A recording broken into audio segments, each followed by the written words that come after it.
It's really a great honour today to knight a thanks for Professor Hutchinson's Glossop lecture. I think what Jean's given us tonight is an absolute beautiful insight into her strong passion for fieldwork and field-based activities. And this I find really inspirational. I've been very lucky to work with Jean and see this in action. And the energy that she has in the field and passes on, most importantly, to all those students is absolutely vital. And that really is reflected in Jean's students. I've also had the honour to meet a number of them and talk to them about their work. And the nurturing that Jean's done with those students to train them is certainly reflected in their passion for the work they do and the work that you've seen as well reflected in Jean's talk tonight.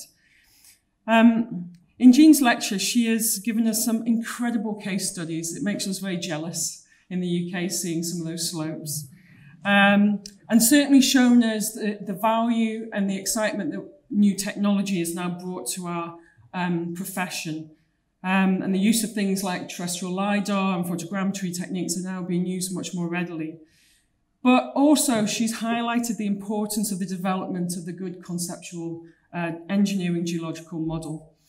And how by using that and also still having in the back of your mind the insight into failure mechanisms and what is actually happening on the ground from good observations, you can test and challenge that model and develop different techniques and use technology to help us, that, as Jean mentioned, with machine learning, augmented reality and visual gaming techniques can really help us to translate that data that we collect from observational fieldwork into very valuable information, but valuable information that is founded on geological information and helps then with good decision making.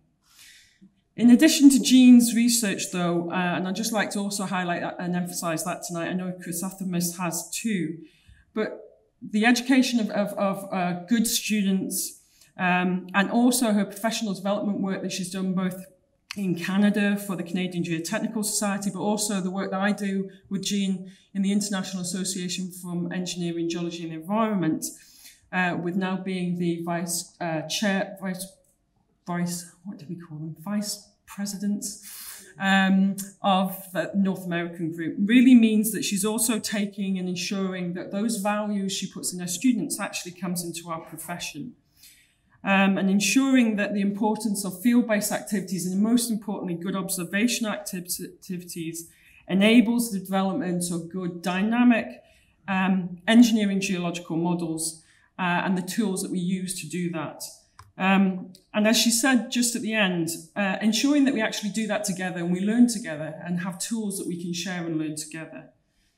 But also highlighting the increasing importance of roles in our professional activities of translating that information to a whole host of stakeholders that we now work with. And really what I'd like to say is I think the evidence that Jean's given us both tonight in her lecture but also through the professional activities that I've just highlighted really demonstrate the worth of her receiving the engineering group of the Geological Society's Glossop Medal. So I'd just like if everybody in the usual way could thank Jean and congratulate her on her lecture today.